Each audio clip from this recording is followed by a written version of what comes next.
Hi, thank you so much for coming everyone to this webinar. For those that don't know, I'm holding one free webinar every single month. I'm having an awesome time doing it, and it gives me an amazing opportunity to collaborate with beautiful people such as Laura from Purple Giraffe.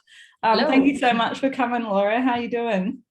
Thanks so much for having me, Terry. I'm good, thank you. Loving this weather. I think we're all hanging out for a bit of warmer weather, so very excited to see more of that coming this week. So good vibes all around. But yeah, really excited to chat with everyone today and talk through what we've got in stock for everyone. So yeah, very exciting. Ooh, yay. All right, I'll kind of get into it. So obviously Laura is chatting with us today. Purple Giraffe is a social media marketing agency. I'll let her do it more justice when she gets to present to all of you guys. And I run a branding and web design creative studio called Clever Fox Creative, and we work with passionate business owners that want to connect with the right people for the right reasons. So yeah, and the webinar that we're going to be hosting today is all around the foundations of social media strategy. So this might be perfect for people such as, if I can go back a slide. It's not letting me. Will they go back? Oh, there you go. All right, always tech issues. That's fine. People who are in business and want to kickstart their own social media strategy. She's even going to be giving us a little strategy document that you guys can take home and use as well. Or maybe you're a existing social media manager or coordinator. You want to learn some new things, or you're a part of an internal or external marketing team, and you're just looking for some extra help in terms of strategy, and you've come to the right place and the right person. So I have mentioned before, but in the Zoom kind of interface, if you hover over your screen, you probably get a line of buttons at the bottom. One of them is a chat area where you can ask questions or leave comments and things like that. I've got Sarah in the office monitoring those, and there's also a Q&A section. And so after Laura presents us with all of her amazing wisdom, we're going to have a little Q&A spot where we can kind of have more of a chat about some of the things that you're curious around and get a little bit more info around that. But now I'm going to hand over to the lady herself. Please take it away. Awesome. Thank you, Terry. Well, hello, everyone, and let's chat about the foundations of your social media strategy. So we've got two intro slides here, sorry. Just a little bit about me. I've been working in the industry for 7 years now across a multitude of sectors. So I've worked agency side and client side as well. And, you know, a range of industries, whether that's fitness, fashion, hospitality, wine, and industrial sectors as well. So yeah, I've been part of the Giraffe Tower here with Linda and the team for just over 6 months now, which is really exciting. I've come on board and we're really hoping to build out our digital and social offering, which is what we've been doing intensively over the last few months, which has been very exciting. So growing the team and really, you know, expanding our offering in terms of what we have here at the Giraffe Tower. So it's been, yeah, very exciting time since starting and very busy. Our clients are continuing to grow, which is really great to see. So hopefully the team will continue to expand. But let's get into the nitty-gritty of everything.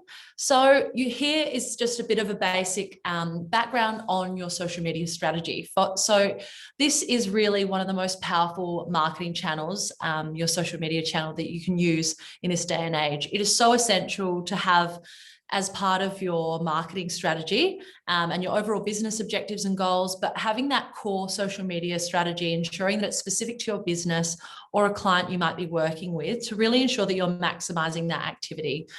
And also aligning your social media objectives with your broader business objectives as well. Every business or client that you might be working with is so unique in every single way, but it's ensuring that you have those core building blocks and the foundations of that strategy to make sure that your activity is really maximized across the board. So today we'll get a little bit deeper into those key elements. We've divided them into 8 key elements for today to give you those core kind of building blocks for your strategy to take away and then start to build and think about those areas. So we'll get stuck into it. So these are the 8 key elements that we'll be going through today. So we've got your audit analysis, goal setting and objectives, your target audience, content pillars, content strategy, community management, tools and platforms, and your analytics and optimization, a very important one at the end there. Now, feel free to chuck in any questions that you might have in the chat throughout as well. And Terry can let me know if there's any key questions that are popping up. So please feel free to interrupt, or otherwise we'll have some question time at the end. Alrighty, so let's talk audits. This is the initial step of building the foundation of your social media strategy. And it's so integral to conduct that social media audit to ensure that you've got a really key understanding of what your current activity is, and also benchmarking your performance with competitors as well.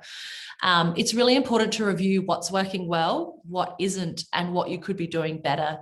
So it's a really great way to get an in-depth analysis and put a bit of a critical lens on what your current activity is. And we recommend this as that initial stage of your building out your social media strategy. It's a really investigative process, and it helps you really determine any threats or potential opportunities as well for your activity on social. Certain businesses or brands might have, areas that might be threats, or, there might be areas of concern or potential issues that might need to be managed there. So it's a great way to identify them, but also identify opportunities. And with those opportunities, it can be done by looking at your competitors in detail. So, what are other brands that you aspire to be, or that are similar in the industry that you're working in? What are they doing, and how can you analyze their current social media footprint and really take what they're doing well and see if, how can you apply that to what you might be doing, and using that as kind of inspiration and looking at those key industry trends as well, whilst looking at those key competitors in the market. Very, very important number one step in the social media foundations of your strategy there. Next, we've got our goal setting and objectives. So this is really key to success. With anything, when you're striving to do something, you want to set a goal, you want to set out and have a good plan as to, defining what you're doing in that space. And this is where this is a really integral step. So by defining your social media goals and KPIs before you begin, that can really help you to track and progress how you're going with your social media activity along the way. And also not just setting and forgetting. A lot of people will just put social media out there and not actually monitor it. They won't be tracking how it's progressing. And often there's a lot of opportunity to change things up, or, tap into an industry trend or something topical that's happening, and having that ability to monitor and analyze your content that's going out in that space can really help to make sure you're maximizing your activity there. Another really key important factor is just defining those clear goals, so that the team that you're working with, or the business or the brand or the client, they're completely aware of what's going on and where you're striving towards, and making sure that also aligns with their business objectives as well.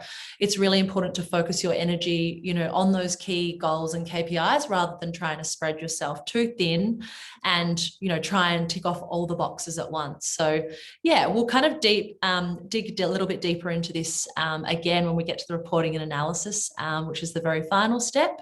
But a really key part for setting yourself up for success is definitely setting those clear goals and objectives along the way. A few key social media goals to consider and objectives is, something as simple as building brand awareness. Is it that you're wanting to tap into another market, or, leverage your business into, a broader location and tap into interstate?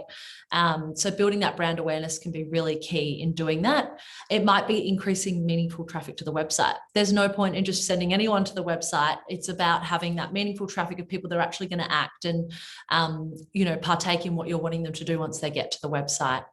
Another thing can be just simply growing your following across your social channels, and also subscribers. So it might be driving traffic and then, in trying to improve your email subscriptions through that traffic to the website.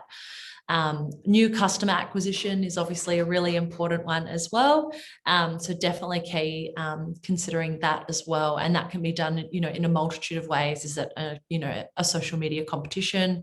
Is it driving website traffic and then getting people to sign up, or offering them a discount? There's lots of, ways that can be done there.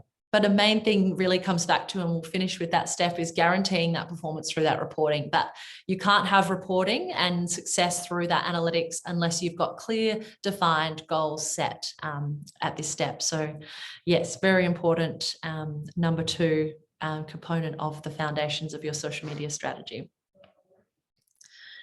Target audience. So this is an interesting one. I'd like you all to spend a bit of time thinking, how well do you really know your business's audience? It's one thing to know your audience as a business, but sometimes that social media audience is very different. So I guess taking that on board and understanding, how are you actually communicating to your target audience, not only as a business, but also through your social media channels. How many of you are currently analyzing your social media followings and, the gender breakdown, the location breakdown, the age demographics? They're all really key essential parts of, understanding who your audience is, and so that you can really tap in and talk to them in the best way possible. A common mistake that many businesses won't take into consideration is understanding that target audience when building out their social media strategy. So this is a really important step, because if you're building that rapport with your audience and talking to them in the best way possible that resonates with them, you're going to have a lot more effect in your activity.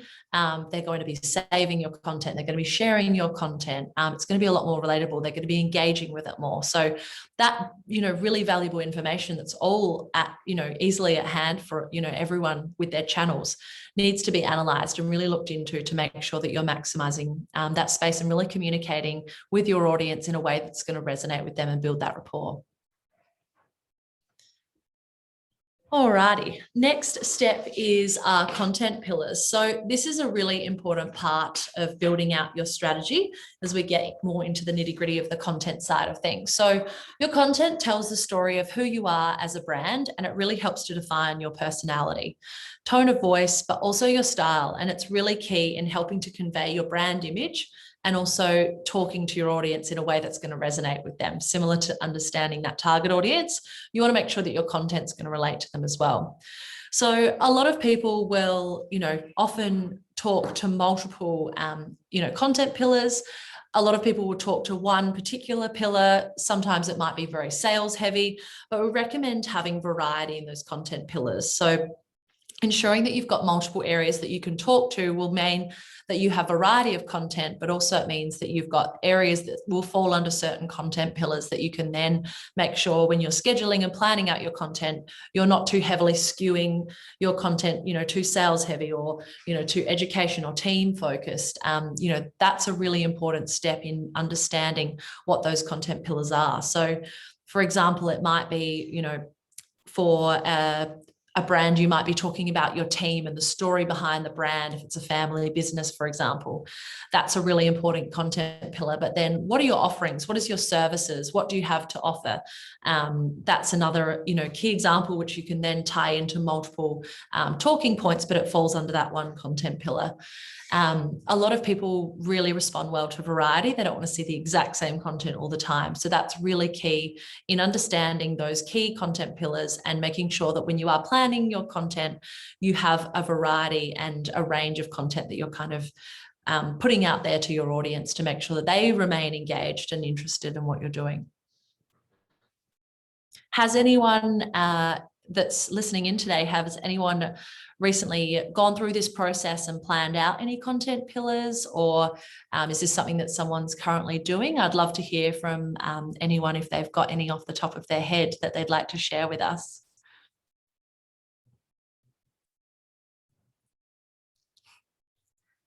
We'll wait for them to come through on the chat. Yeah, feel free to share, guys, and also feel free to share throughout the whole thing. We can always revisit these things. Oh, someone said no, but it's great. Thanks, Phil. Yeah. Well, there we go. That's something to take. Yeah. Yes. Do you feel free to share yours, Terry? In Put you on the spot there. Whether it's super totally relevant or not, but like education is probably our biggest pillar. Hence doing these sorts of things where we're doing webinars and providing ebooks and all that kind of stuff. I love sharing info with people and just helping. Absolutely. So that's one of our main ones. Someone else said Darius said, I perhaps focus too much on sales content. Would you have Yes. any? Yeah. Yeah, so this is a really interesting point, and I think this is where the content pillars come in. Because if you are selling a product or selling a service, it can be very easy to get caught in literally just selling that product across your socials. So think of how you can authentically weave your content in, and then the call to action at the end of your caption, for example, can then lead you to that sales or, website focus or whatever it might be. So, for example, it might be talking about, a team member going out and completing a service, say, it's a building company, they might be going out and, doing the handover for a new build. Then you can be talking about the excitement of, meeting the new owners, they're getting the keys to their new home. And then following that, you can say, if you're interested in, learning more about building your dream home, chat to the team today. So it's in a really subtle, authentic way, but you're still getting across the message of trying to push your service or your sales across there. And that can be woven in, in so many different ways. And we can chat about that more at the end as well. But that's a really important one, because I feel like if you do have a product or a service that you're selling, it is very easy to get caught in with just being very blunt and selling and forcing that product or service down people's throats. So it's really important to make sure that it's done in an authentic way, but it weaves in with the rest of your content pillars. So that's where defining and sitting down and spending a bit of time defining those pillars will help you to authentically weave that sales-driven content in.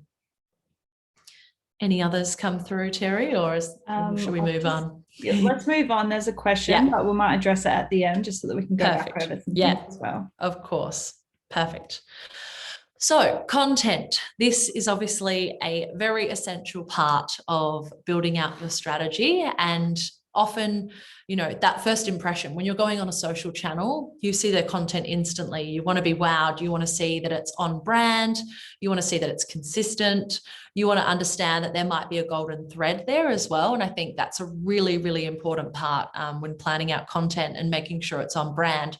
What are some key elements that you might be tying through your content that really resonate with your brand, but make it really seem like it's true to the business? So those first impressions really are everything. So a lot of brands will often use their, social feeds as their shop front. So it's like their social proof of showing this is what we can do, this is what we have. And you get that first instinct of having a bit of a look, as we all do. We're very curious. We suss a brand out, or we see an email, or we see an ad, we go clicking and we investigate further. So if you're ensuring that that first impression is everything, that you're consistent with your branding, everything aligns, and you've got that golden thread throughout your content, then you're really setting yourself up for success there. And that can be done in very simple ways. Is it, making sure you've got a photo shoot done regularly, so you've got fresh content, but it's done in a way that's very, authentic to your brand. If you're a brand that doesn't have, content or rely on graphics, making sure those graphics are very aligned with the brand and those elements, but not overdoing it in terms of being very word heavy as well, so that it's very social first. So there are a few things to really take away when planning out that content. And we always recommend, freshening up that content as much as possible, but it doesn't always have to be a professional shoot either. That can be someone going and grabbing a few shots on their phone. But if it's set up and done in the right way, it can really go a long way into building out that content library that you might have. Can I just ask you a super quick question, Laura, just because it's super relevant to what you were just saying? Yeah, someone just asked what specifically you mean when you say golden thread. Yes, so that golden thread is referring to those elements of the brand that sneak through. So I'm not sure if everyone's familiar with Go-To Skincare, but Zoe Foster Blake has a skincare brand. It's that peachy colouring with the white. And if you look on their social feed, there's always elements of that peachy tones coming through. So That's what I mean by that golden thread. It might be an image of a, bathroom shot of products, but there's those peachy elements, or there's, some peachy tiles or something that's relevant to the brand that's kind of threading through that content. It might be, an image followed by a graphic, but you can see that consistent thread throughout the content. So that's what I'm referring to there. It's making sure that, you don't have contrasting colors that, might not be on brand next to one another when you're looking at them on your feed. And so that it all looks very consistent with the tone, making sure you're not editing a photo with one filter and then another with another. So that they all look really consistent in that space. Awesome. Hopefully that answers that question. So digging a little bit deeper into the content, we head into the types of content. So at the core of every social media strategy is that solid plan, calendar, and content library, which I've discussed a little bit in the prior slides. But I think the key things here are, when you're planning out your calendar or your content calendar, some of you may not be doing this already. And if not, really recommend planning out your content where possible in advance. It will actually save you a lot of time in doing this, because you won't be rushing to do it every week or every day thinking, oh, I've got to get a post up, which, I know a lot of people will be doing. But it really helps you to actually map out those content pillars that you've defined earlier in a way that provides that variety. You can actually also then, as part of your audit and analysis section, you're looking at your best performing posts. What days are they? What times are they? And then you can prioritize putting content out on those days where content performs better. It might be that you're posting currently in the evening, but most of your audience is actually online. So again, understanding your target audience and using those key elements to then plan out your content calendar. But then you can also align them with key dates. So, if it's a wine brand, it might be National Pinot Noir Day. So you want to make sure you've got a Pinot Noir post going out on that day. Identifying, are there any topical events that are coming up? So you might need to shuffle out your content, or any topical news, industry updates within your business field. So yeah, identifying those things, but also being flexible and malleable to work around. You don't have to set out that content calendar and then just post and set and forget, and then it's there and you can never move it. It's not rigid. It's definitely a fluid calendar. And I recommend, always going in with that mindset, because if you get too rigid with it, then you get too caught up in, oh no, this content pillar has to go on this day, or that has to be followed by this. So, social is constantly evolving. And I think being able to tap into those topical trends or industry updates, news, is really important. It shows that you're on the ball as well with what's happening in your industry or your business. So yeah, as mentioned, creating that content calendar really helps to plan out and align those content pillars, but also ensures that your activity is aligning with your goals and objectives. If you've identified that your best performing posts are always on a Thursday and a Tuesday, then making sure that your calendar has content on a Thursday or, a Tuesday is really key to making sure you're hitting your engagement goals, if that's an objective of yours. And then finally, obviously having that content library is key. Content really is king in this space. So having that content library will just help you have a pool of content that you can constantly choose from, that's being refreshed every few months. Or, are you filling those gaps with some graphics, or, developing some content for stories around there that really aligns with what you're putting out on your feed, or, just shooting some stuff on your phone as well, but doing it in a way that's going to have that golden thread so that it aligns with all your other content is really important.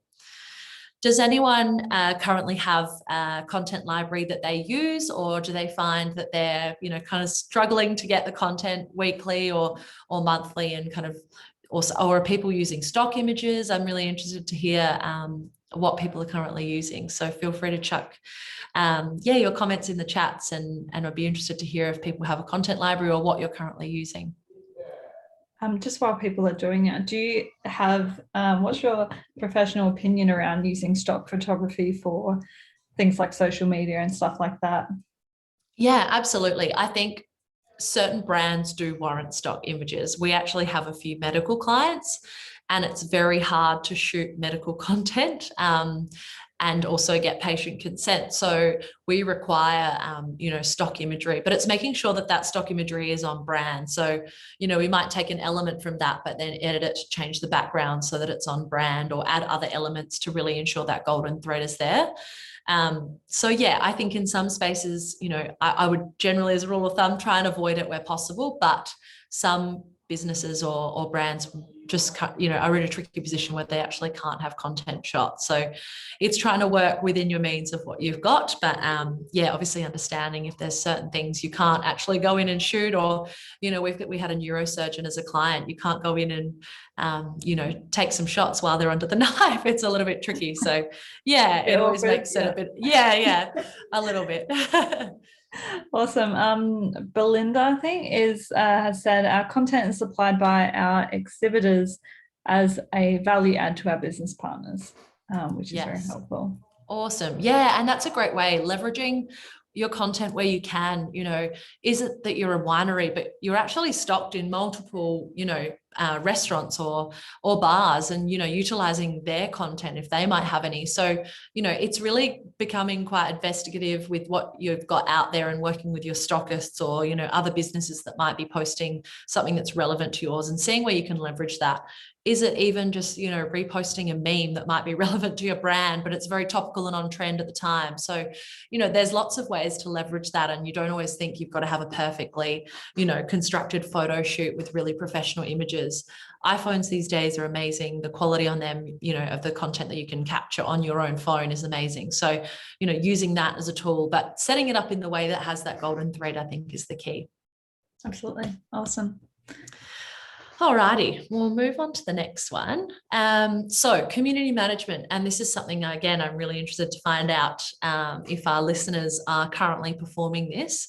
So for those of you that don't know, community management is that conversation between you and your customers and your social media audience. So it's all about encouraging and extending that conversation with that social audience across your channels. So it involves replying to comments, messages, inquiries, and also opportunities to generate conversation where appropriate. And I think that's a really key part. It's not just responding to the comments and messages, but how can you further build that rapport and take those opportunities to really encourage conversation? Or, it might be just replying or commenting on someone in a certain industry or same industry as you, and making sure that you're trying to leverage those relationships and show that you're on top of what's happening, the current trends, industry updates as well.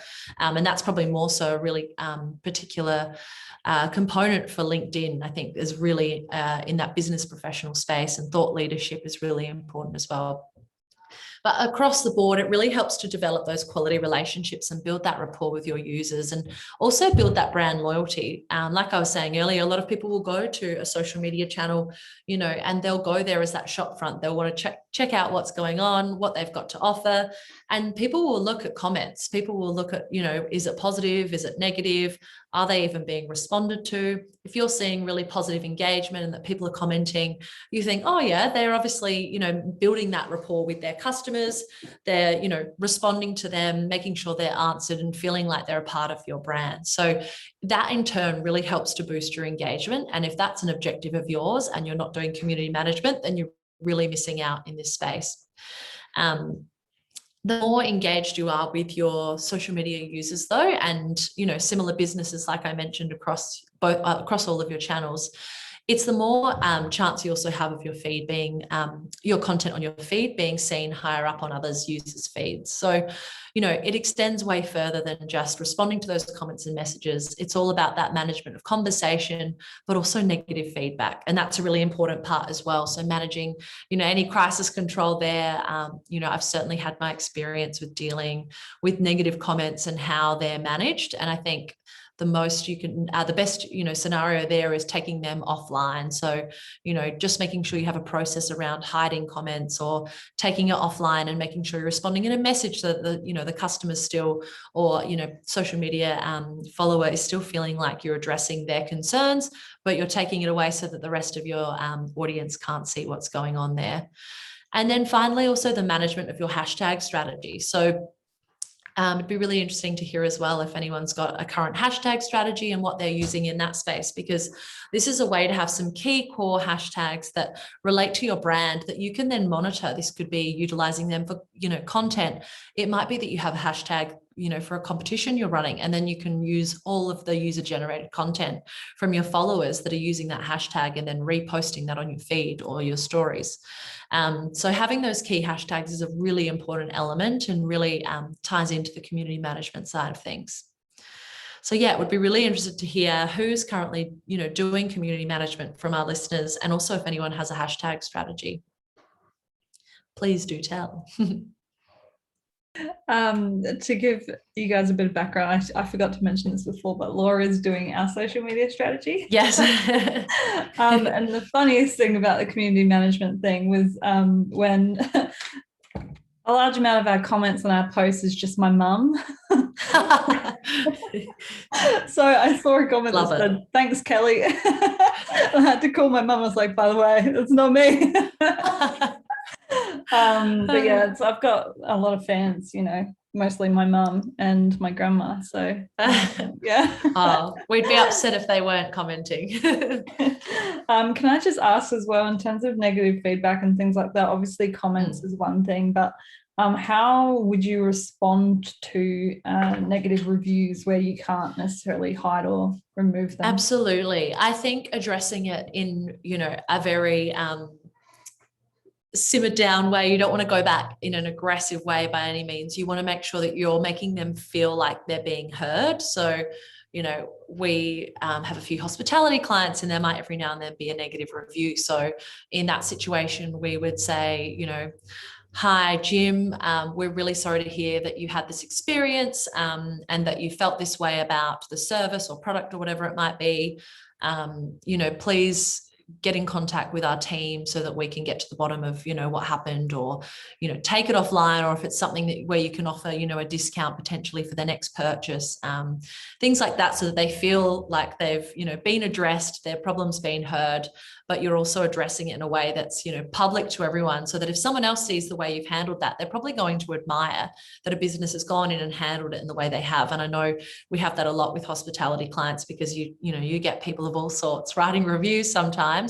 Or there's one day where it's too busy, or with COVID restrictions they couldn't get in and they complain, but people really appreciate those negative responses being responded to in a way that really addresses the problem, but takes it off, trying to get them to email so that it does take it offline if you can, or give us a call, or here's a discount code, or email us for a discount code. You obviously don't want to be publishing that on your Google reviews so everyone can enjoy it, but there are definitely some strategies around how to best manage that. I think in that space, it's really important to make sure you're just trying to simmer them down, take it offline where possible. Yeah, definitely. Another thing as well is, sorry, Terry, to interrupt, is developing a bit of questions that are often, regular responses or questions that you'll receive. So we call them pre-approved responses. So if you've got a list of commonly asked questions, what you can do is put together a document, and then that way, if you're working with, a client or it's your brand, you've got these go-to responses so that you can go, okay, this is a negative response. I'll go to my spreadsheet. This is similar to this question. I'll handle it like this. So that way you've got that kind of crisis control already under, control, because you've got those responses ready to go. So that can be something that can really help as well, especially if you've got multiple people that are doing the community management. They're always across the board, and making sure that tone of voice is consistent with the brand as well. Yeah, definitely. I think that's important if you've got even just people within the business itself, right? Yeah, exactly. It's really, really common to see very different tone of voices, very different sign-offs. So that's really a key part of making sure that you consistently sound like you are the brand rather than an individual working for the brand. For sure. Yeah. Awesome. Thanks for that. Alrighty. So we'll move on to tools and platforms. So obviously having the right tools will provide you with the key to success with all of your social media activity. It'll also help significantly with improving those efficiencies and allowing you more time to maximize your activity in the space. The right tool for you, though, really does depend on what those objectives are that you set out earlier in your strategy. So a really key thing is sitting down, understanding those objectives and how they fit in with your activity and your greater business goals, and then understanding what tool best aligns for those goals and objectives. So really important. There are so many tools out there, and we've actually recently just gone through the process of finding a new tool for all of our social media management. And it is really tricky. It's really important to understand how that works in with your overall business goals. And for us, we have multiple clients, so those goals are very different across the board. So having, one platform that works in to try and tick off all those boxes and improve efficiencies can really help a lot in that space. So yeah, I'd be really interested to hear from the listeners who is currently using a tool or platform for scheduling their content or planning or community management, and what tools you're currently using. So feel free to pop those in the chat.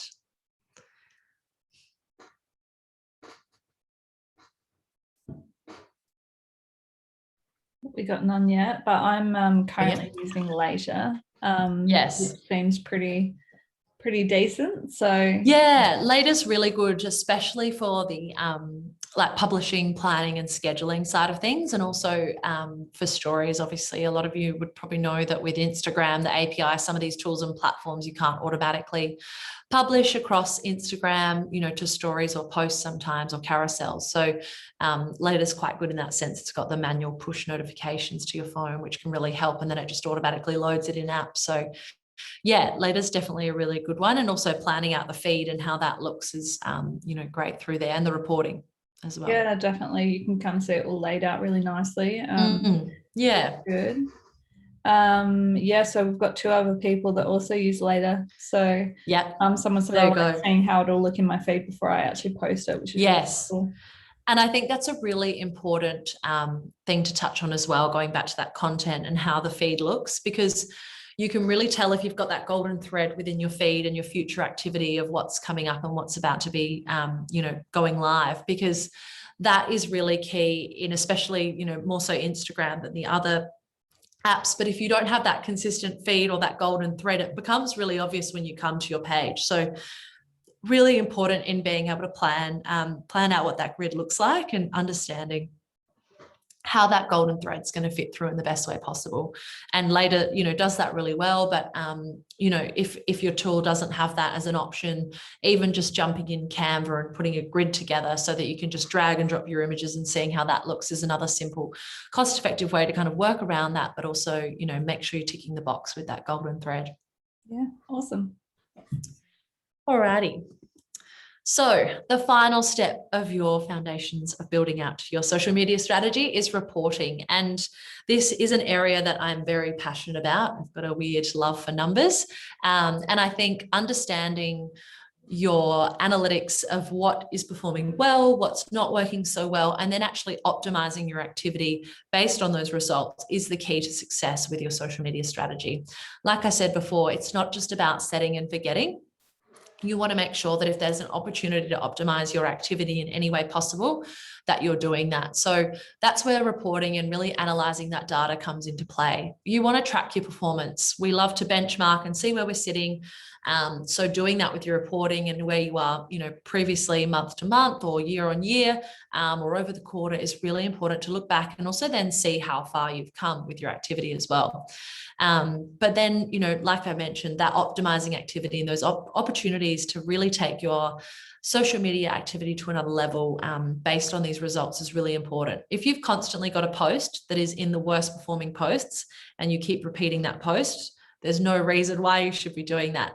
If you've got something that's constantly sitting in your best performing posts and you're not building out more of that content similar, why aren't you taking that opportunity to optimize your activity and, accordingly based on those results? So that's where understanding your objectives and your goals, and then evaluating that data in a really deep diving each month, or, depending on how regularly you're reporting, we're always monitoring and checking things daily, weekly, as well. So it's really important, I think, to really maximize your activity in that space, but also to continue to grow and build with those objectives and goals.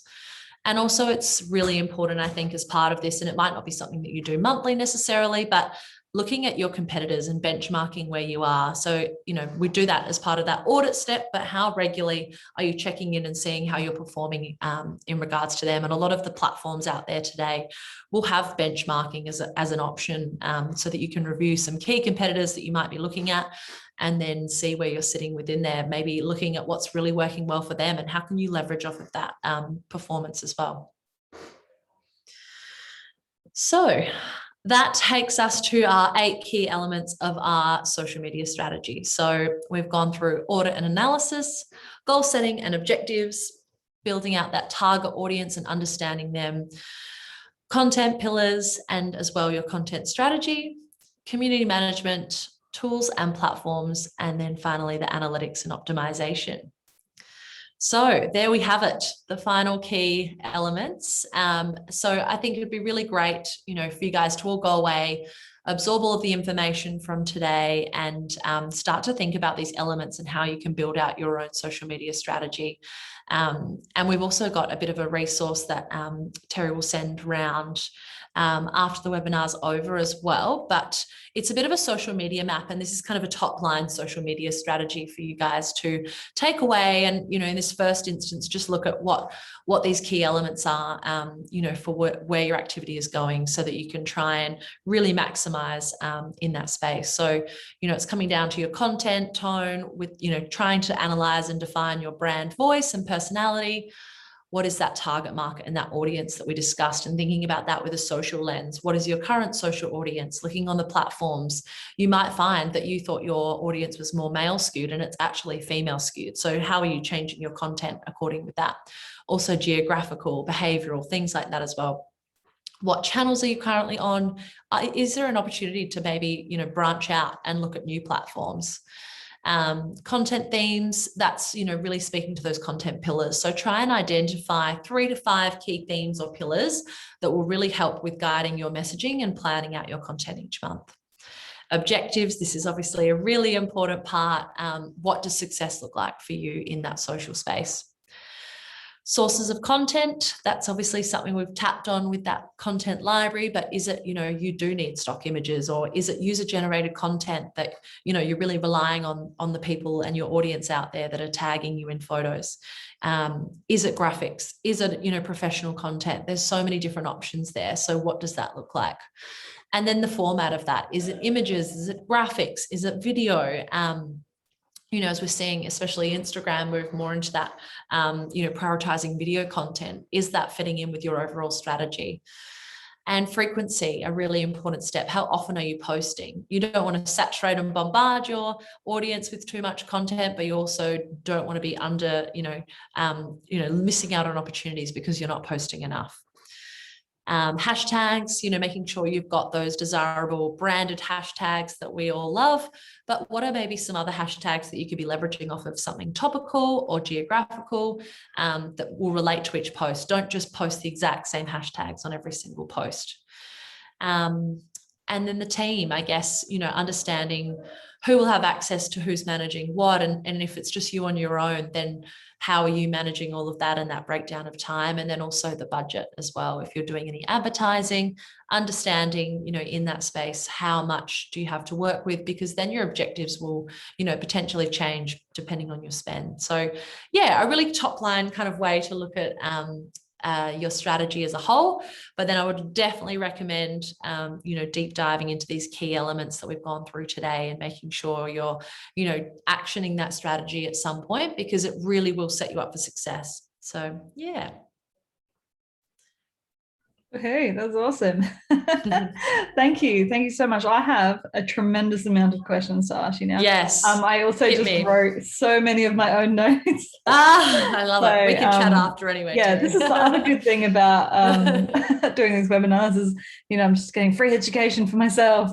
Absolutely. Education station. I love it. All right. Where am I going to start? We'll start we had a couple of earlier questions that I thought would be better to address at the end. So Anne asked, so she said that she's not building content pillars currently, but she has a question about how to find and then identify your social media audience. Yeah, of course. So I think really deep diving into the apps themselves and understanding the audience for each platform, because there will be some similarities of your audience across the different channels, but understanding for each channel individually what that audience looks like. So in a top line sense, I would look at what's the gender breakdown, what is the age demographic of the users engaging with your content, where are they located? You might think that your content's, that your audience is mainly based in Adelaide, and they're actually all in Melbourne. So that's a really key important part. You could be excluding a lot of your audience because you're communicating to Adelaide or SA, and you're actually, missing out on opportunities there. So that would be, the top line kind of breakdown that I would look at in that first instance. But then also looking at, your competitors. Who is it that's, engaging with their content? How can you leverage off of, potentially their audience and get them over to your channels as well? Awesome. Very good answer. Thank you. Kathy has asked, we often use content pillars as a way of categorizing content so that it solves what we have identified as our audience's problems or challenges. Would love your thoughts on this. Yeah, I think that's fantastic. I think, with our social media, we're trying to address our audience's problems all the time. So if you can address them in a way that's, ticking all those boxes of those different problem areas, but different audiences at the same time, I think that's a really great way to look at it, and shows that you've gone that deeper level of, content pillars, but then how does that fit in with your target audience? So props to you. That's great. I'll take that compliment. Yes. Yeah, I think that's awesome as well. And a strategy overall in terms of whether it's social media or web or anything is like trying to really identify the actual problems and then speaking to it. Absolutely. People really want to see themselves mirrored back in what they're seeing. 100%. Such a good way of building up like a community around you as well. So, so we've got a couple more questions. So what if you think you've identified the correct target market but aren't getting engagement from them? What's the next step? Absolutely. I think this is really important. And I guess this comes down to engaging social first content. So making sure that, you're reviewing what content performs best in terms of engagement and leveraging that and building more of that content. But what are some quick, easy ways to build engagement? A really simple way is a competition. I've worked with a brand previously, and we used to run competitions so regularly, and they would build our following, in a crazy amount of, in a very quick way, but also would give you that guaranteed engagement, so that would boost your engagement rates, tick those KPIs for the month. And also you're building and acquiring new customers or followers as a result. So, that's a really simple way. Is it leveraging off of other businesses? You might be, like I mentioned before, the example of a winery, but your wine is stocked, at a restaurant. Is it potentially, organizing a voucher or giveaway, or, maybe it's just a Father's Day promotion, something like that, where you can pair up with another brand. They can post it on their feed, you can post it on yours, and you're leveraging off of each other's audiences in that space. So yeah, there's lots of kind of strategies for building that, but I think understanding what performs best in terms of engagement is key. And that's the way you'll build out the foundations for your strategy in that space. Yeah, awesome. And in terms of giveaways, just my own question, would that relate more specifically to product related businesses, or do you think there's a possibility to have it, say for us, for example, as a service-based business, is there still an opportunity for that to work in the same way? Yeah, absolutely. I think it comes down to, what is the prize and what is the offering that you can provide people, because I guess it's that incentive that people are really wanting. They're wanting that chance to potentially win something. Is it, a one-on-one consultation with you, Terry, and the team that, might just help them understand their business a little bit better and where they need to go in that space. So, there's definitely opportunity for there with the services, but it's obviously a lot easier to do as a product. It's a lot easier to, give away a pair of shoes than, a full website design. So it just comes down to, I guess, what you're willing to provide as that prize, and making sure also that you're adhering to the, the guidelines of each channel in terms of competitions, because a lot of people will put competitions out there and they'll get taken down as they don't adhere to, Facebook or Instagram guidelines. So making sure you've got all those boxes ticked in that space as well. Yeah, for sure. And would you recommend, from a product standpoint, something that I see relatively often is particularly like brand labels. So, clothing labels or jewelry makers collaborating together to produce content. Yes. And maybe like co-collabing on a shoot or something like that, I think is pretty decent Yeah. way. Would you agree? Absolutely. And I think that comes back to leveraging off of someone else's brand and audience. So, where possible, trying to show that you're working and, collaborating with other brands really shows like, oh, okay, well, this, we've got Clever Fox, we've got Purple Giraffe, or we've got, Nike and, whoever working together. It's all about, showing that you're working together. And I think you seem more like a team, and people like a team environment, and they like a brand that shows that they're working with others and they're not just, stuck up and on their own. So I think, that really is a great thing to leverage off of their audience, but also build a rapport with an entirely new audience in a very quick and effective way. Yeah, for sure. Yeah. Small businesses supporting small businesses. People love to see it. Yeah, Sure. absolutely. I think that support local and yes, supporting small business messaging is really key, especially at the moment with COVID and the current climate that we're still in. Even more so just shows that collaboration with people, which is great. That is a perfect segue into the question that I was about to ask you, actually. Oh. Do you see anything changing around social media strategy because of what's going on with COVID currently? I don't. I feel like these key elements remain the same. It's just that the deeper components of those elements will then change, because your content might be, more driven to, having to purchase it online. You can't go in store to purchase something, especially if you're in the East Coast currently, where is most of it's in lockdown, unfortunately. So it's the messaging more so, not necessarily the overall strategy that changes.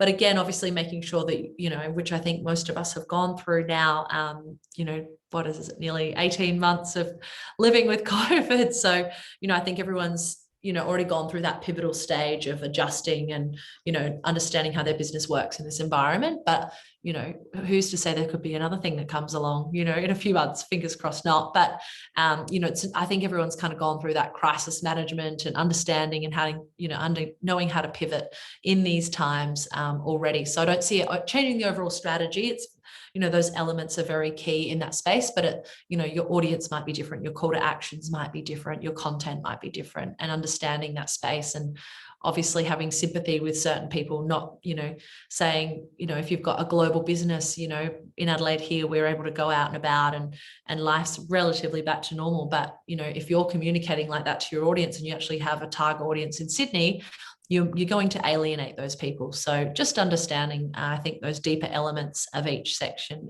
is probably what's most important. Yeah, 100%. That's an awesome answer. What tools would you recommend other than Later? Do you have like some preferred tools in terms of scheduling? Yeah, I guess it really comes down to, again, what are your goals and what are the efficiency points that you're trying to save time with, in terms of if it's just scheduling and publishing, there's free options through just using Creator Studio through Facebook and Instagram online there, which is obviously a good option if you don't want to be putting any money into, a tool or platform. Obviously, there's the free version of Later as well, which works really well. And then there's paid versions, which will give you more capabilities there. We're currently using Hootsuite, which has multiple different versions as well and plans available.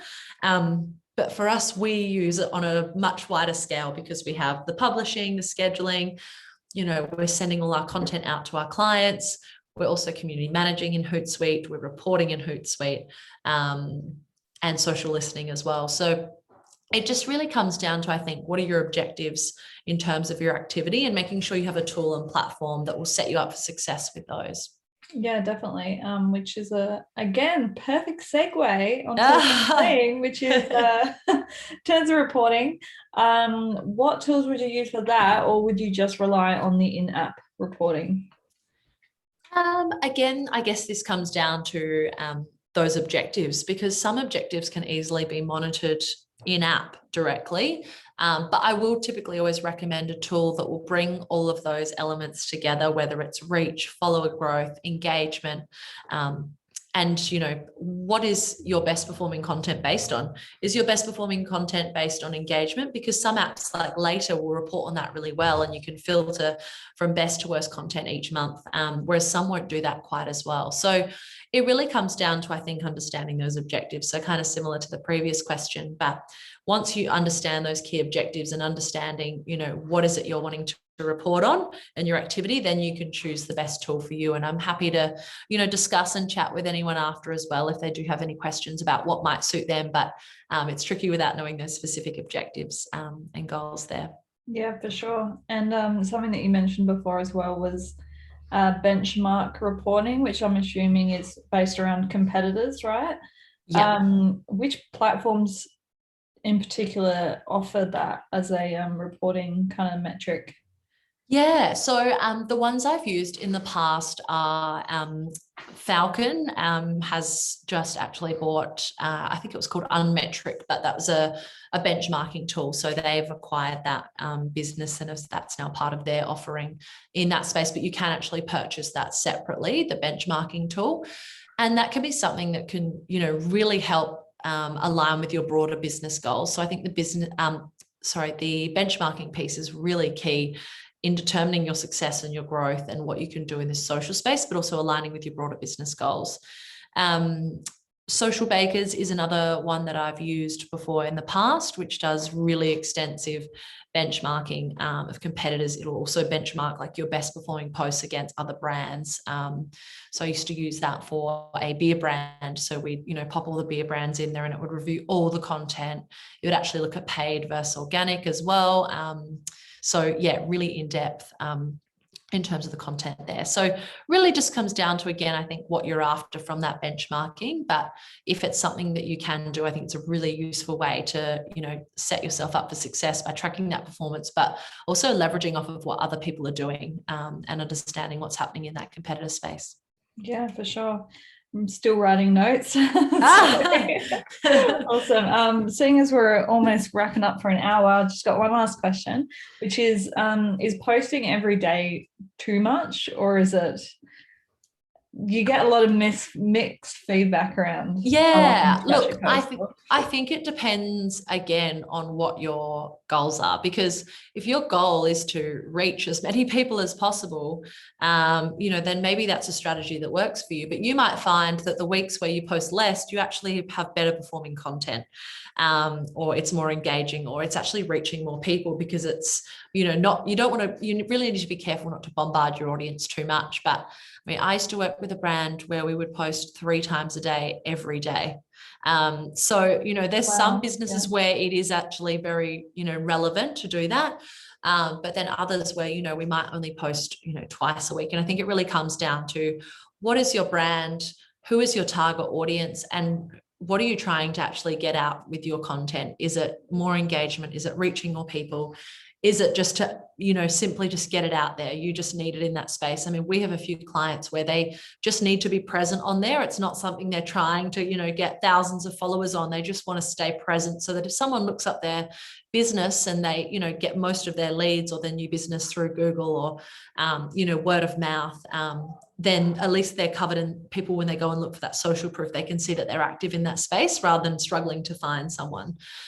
So yeah, it really does come down to what your business is doing and what they're wanting to get out of their social content. But, in some cases it can be, perfectly fine to post daily, but others it might not, work so well for. So understanding what those objectives are, and how your performance is tracking, testing, maybe doing a week of posting every day compared to posting 3 times a week, and seeing how that performance is going is probably a good way to, just test and analyze. I think in this space, you want to test as much as you possibly can, because it's the only way to grow and to learn what's working well. If you do the same thing all the time, you're never going to grow. So yeah.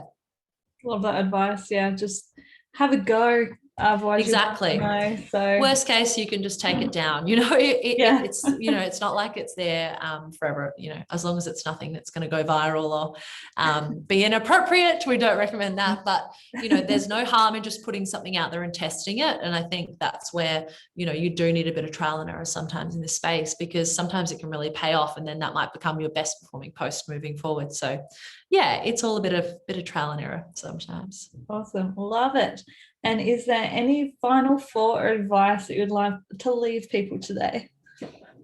I think the main thing is just making sure that you have a bit of a plan. I think so many people, get overwhelmed with social media, and they, you know, end up just posting something randomly on their phone. I think if you can be planning and, you know, making your life as easier as possible through doing that planning and, you know, putting together a bit of a content calendar with those pillars, you're going to make your life so much easier, and it's going to align with your broader business goals, and really talk to your audience in the best way possible, because you've gone through, you've done the reporting, you've revised the analytics, you've optimized your content, and then you're planning it out in the best way possible. So that would be my key, I think, element there, but also being fluid, knowing that it's not something that has to be set in stone.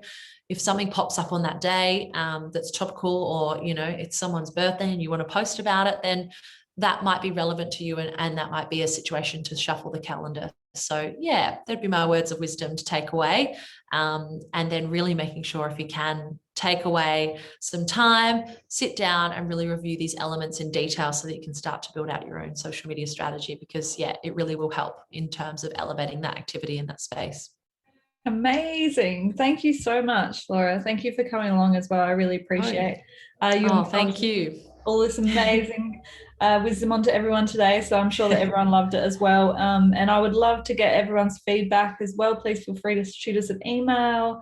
Let us know what you thought, or if there's any questions and things like that as well. I'm sure Laura's more than happy to answer any extra little bits and pieces. Yeah, absolutely. Feel free to flick them through. I think my email will be on the end of the presentation, or Terry will flick that through anyway with the social media map. So please feel free to send through any questions. More than happy to have a chat and answer any of those. And thank you so much, Terry, for hosting today as well. Awesome, thank you. And I also just want to say thanks to anyone that chose to donate as a part of registering as well. Really appreciate it. So for all of the webinars this year, we're donating to the Skylight non-for-profit, which is a mental illness-based non-for-profit that supports individuals and families, and they do really amazing work in SA. So especially now that we in and out of lockdowns and all sorts of crazy shit is happening, basically, people need it more than ever now. So I deeply appreciate it. I deeply appreciate Laura for coming along. Please find her details on this slide, but also I'll be sending out an email follow-up. Everyone will get a recording. So if there's anything that you want to revisit, please feel free to watch that, and we'll be sending out a social media strategy sheet as well from the Purple Giraffes themselves. Awesome. All right. Thank you, guys. Have an absolute cracker of a day. Hope you got something out of it, and make sure that you check up for the upcoming webinars, and hopefully we'll see you all next time. See you later. Thanks so much. Have a Bye. good day. Thank you. Bye.